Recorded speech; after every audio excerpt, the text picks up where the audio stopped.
கடலூர் மாவட்டம் விருத்தாச்சலம் ஊராட்சி ஒன்றிய கூட்டத்தில் கடந்த 1.5 ஆண்டு காலமாக ஒன்றிய பொதுநலநிதி ஒதுக்காத திமுக ஒன்றிய பெருந்தலைவர் மலமுருகனை கண்டித்தும் விடிய அரசை கண்டித்தும் அதிமுக, திமுக, தேமுதிக உட்பட 13 கவுன்சிலர்கள் உள்ளிருப்பு போராட்டத்தில் ஈடுபட்டு வருகின்றனர்.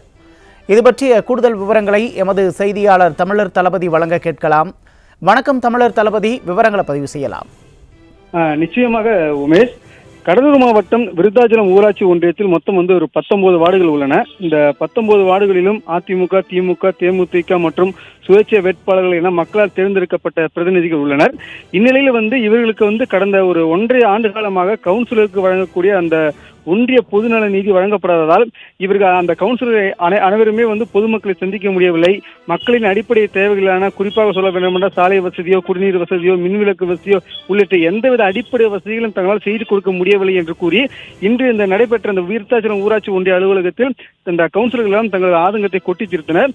ஒரு கட்டத்தில் பார்த்தோம்னா திமுக சேர்ந்த ஒரு கவுன்சிலர் கூட எழுந்து நின்று ஓட்டு போட்ட மக்களுக்கு எங்களால் எதுவும் செய்ய முடியல, மக்கள் கேள்வி மேல் கேள்வி கேட்கிறார்கள் என்று புலம்பி தள்ளினார்.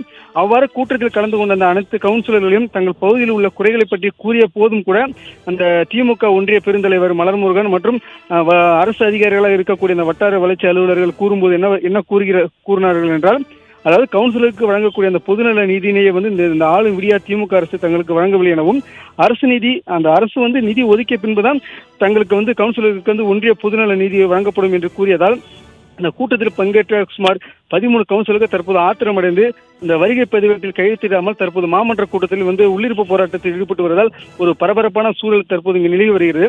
அதாவது கடந்த 1.5 வருடங்களாக விருத்தாச்சலம் ஊராட்சி ஒன்றியத்துக்குட்பட்ட அனைத்து கிராமப்புற பகுதிகளுக்கும் அந்த ஒன்றிய பொதுநல நிதியிலிருந்து வழங்காமல் இருந்ததா காரணத்தினால் இந்த ஆளும் விடியா அரசு உள்ளதாகவும், மக்களுக்கு செய்யக்கூடிய எந்தவித சேவைகளும் செய்ய முடியாமல் தாங்கள் தவிர்ப்பதாக கவுன்சிலர்கள் குற்றச்சாட்டி தற்போது போராட்டத்தில் ஈடுபட்டு வருவதால் ஒரு பரபரப்பான சூழல் நிலவுகிறது. உமேஷ்,